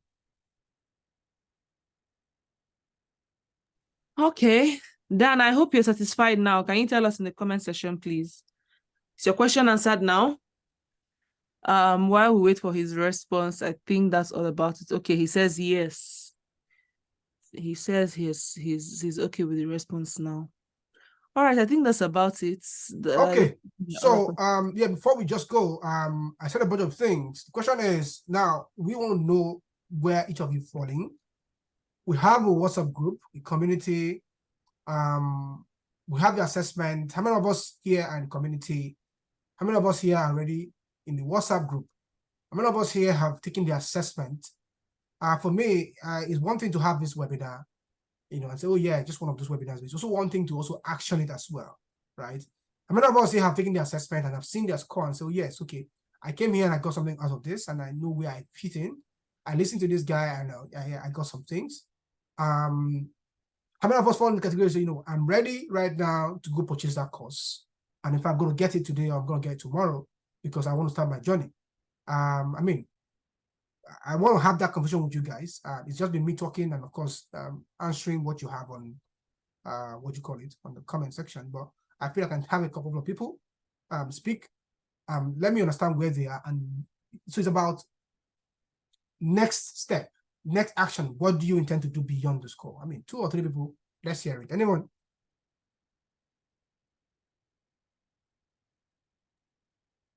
Does anyone want to speak? I think Jeffrey just dropped a question saying, while trying to do the assessment, I couldn't submit because I noticed the previous responses get unmarked after proceeding to the next stage. That's strange. Gets unmarked. Okay. It's possible. Yeah, so when I got to the end, I didn't notice until I got to the end and I was trying to submit, and it kept saying that I should answer all questions. So initially I'll go to the last question and then remark it, and then go to the last one until I realized that it was all previous questions that were unmarked. Okay, we'll have that looked at. But that's the new one because almost everybody has anybody that has gone on the assessment has gotten their scores and they're fine. So we'll have a look, no problem. Thanks for that. Which browser did you use? Okay, I did it on my Mac, Safari. Can you try Google Chrome? Okay. Yeah, please try Google Chrome with it. Yeah, thank you. Any other concerns? Any other question, guys? Was it a browser issue? Are you sure? You know what it was? That's why I'm saying he should use Google Chrome because So what browser was he using? Safari. That's interesting. Okay. This is pretty new, but maybe you can try Chrome and see. But that's okay. Thank you so much for the feedback. I appreciate it. All right. For those that are listening, there are ways that we can work with you at Travel to ensure that you get your endorsement. One of the things that I am always happy to talk about is the fact that we've actually had up to 90% success rates, which is actually more than that, but just to be modest, really. We've had about 90% success rates, and Travel is a company that will be with you all the way. So even if you don't get it, which is really rare with us, right? We're always there to help you through the assessment, through the appeal stage, really, right?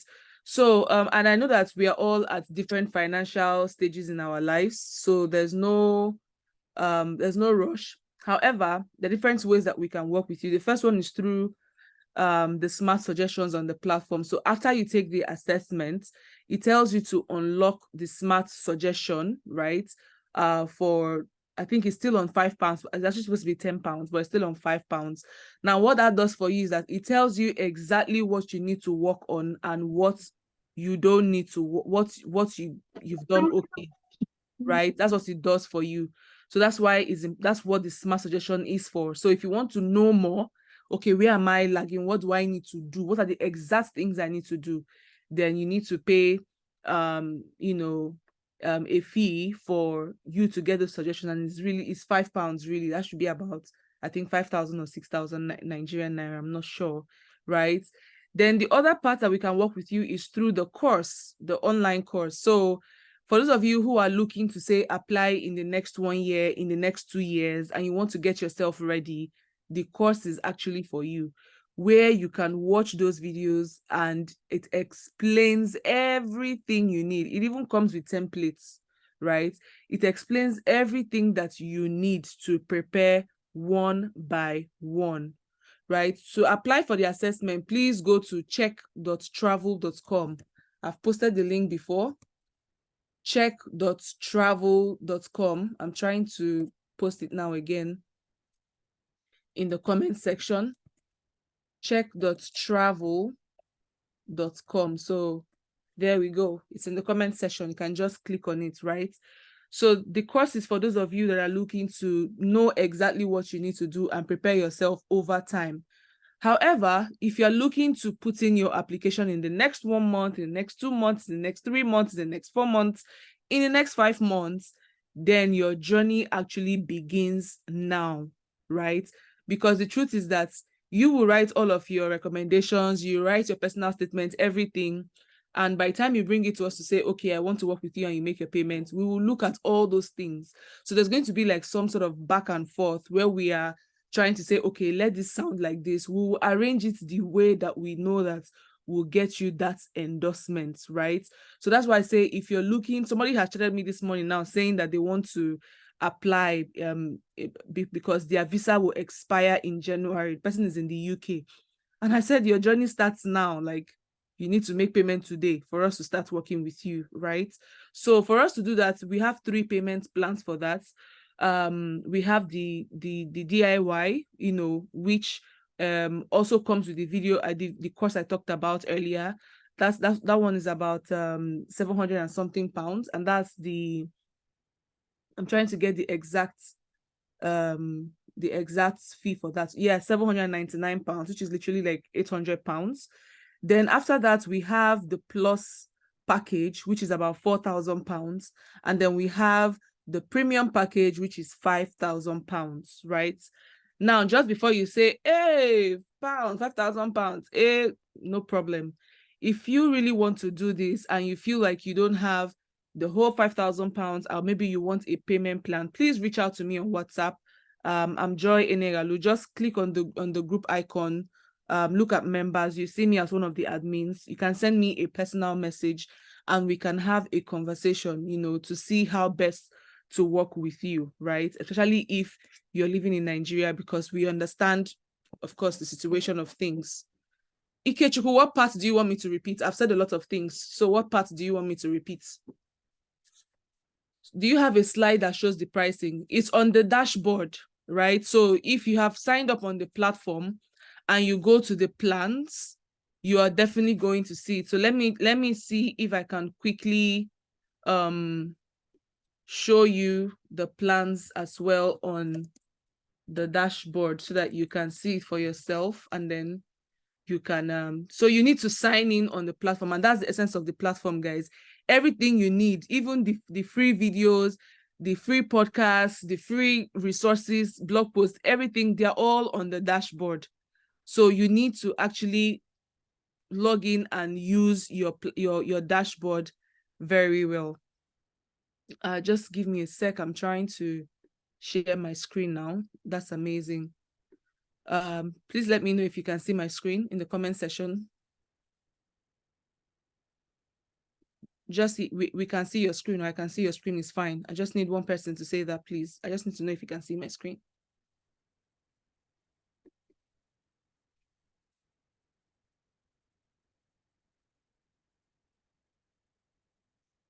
Can you see my screen, please? Somebody's saying not yet. Oh, amazing. Thank you. Thank you, Dan. All right. So I have dropped the link to the platform in the comment section as well. Just go to travel.com, right? So now if you want to see the pricing plans, all you have to do is to come here, click on plans, and then you see it right here. So it tells you see everything that you are going to get by being making this payment. And if you want something flexible, maybe you don't need us in all areas of your assets or of your application, that's also fine. You can come here and select whatever it is that you want. So if you want referee review and advisory, if you want resume advisory, if you want LinkedIn profile advisory, whatever it is that you need, you can just select and pick, and then you can submit, and you don't even have to pay in pounds. You can see the price is also, if you switch it, it goes to Naira as well, right? So I think that is about it, really. So try as much as possible to sign up on the platform, and you can see all of the information that you need. All right. So these are the ways that we can work with you. All right. Somebody is saying that all they can see is slides. Okay, Blaze, can you please stop sharing so I can share again? Because I think people are still seeing your slides even when I share. Blaze, are you there?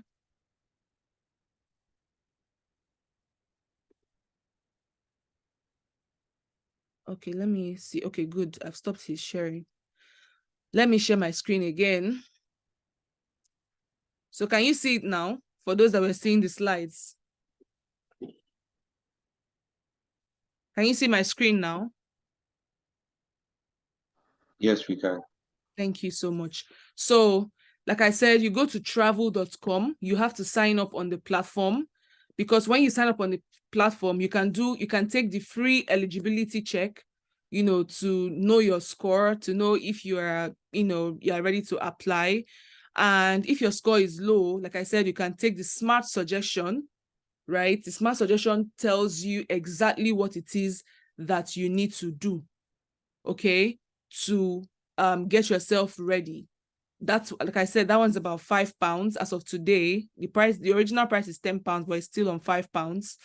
Then if you feel like you're still going to apply in the next 1 year or 2 years, and you need to prepare yourself very well, then the course is actually ideal for you, right? So just go on Stellar, which is selar.com/travel, which is TRAAVU, and purchase the course. That way you have access to the templates, you have access to the videos, and you can see all you need to get yourself ready. However, if you're in the UK, for those of you in the UK looking to switch your visa, I am one of those who I came into the UK through my student visa, right?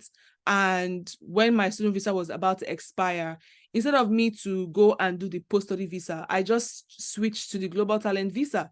So it is very possible, as long as you have finished, of course, you have finished your course and you have paid all the necessary fees from your school, which is your school fees. As you know, that law was changed, because previously, even if you've not finished paying, or if you don't want to go to school, you can easily switch. But now that has been scrapped, right? So now you must finish school before you can be granted any other visa type. So as long as you've done that, and don't wait till it is 1 month till your visa expires, please don't do that. I was on that boat.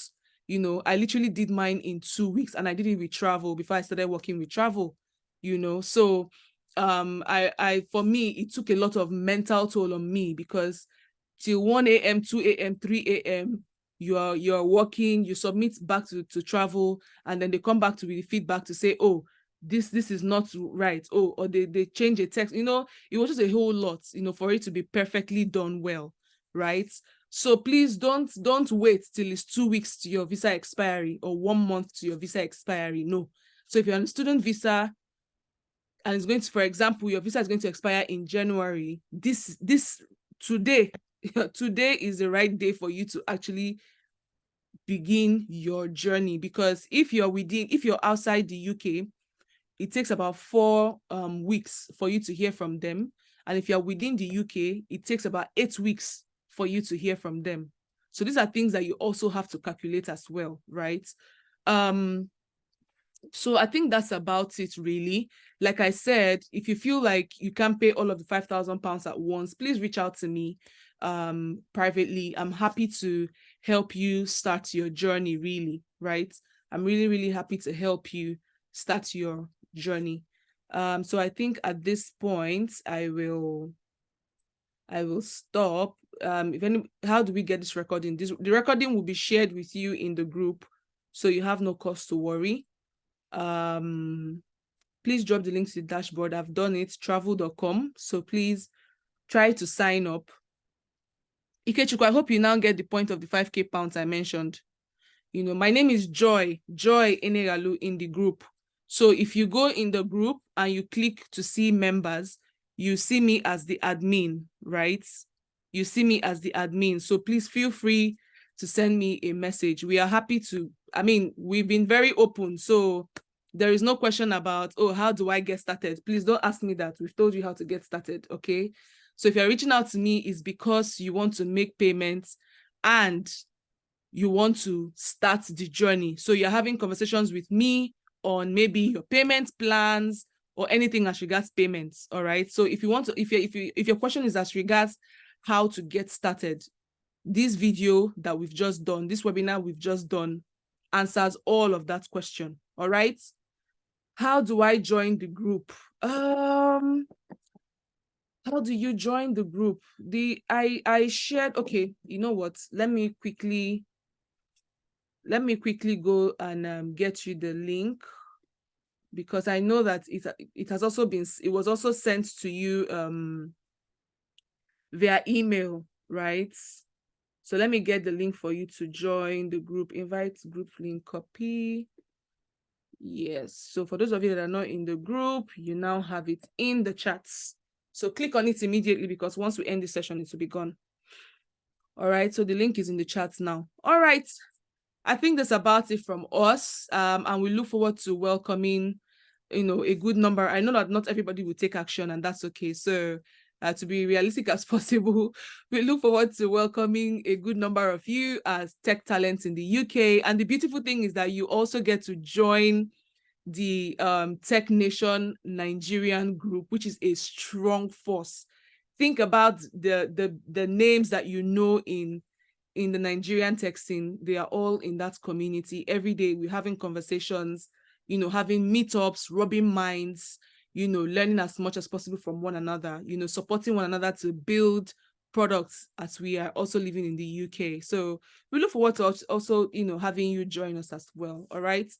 I think this is where we will draw the curtain if we do not have any other questions. Blaze, are you there? Do you have any last words before we go? All right, guys, thank you so much for joining. I really appreciate you being here and look forward to seeing you in the community. Yes. All right. Thank you so much and have a lovely weekend. Bye.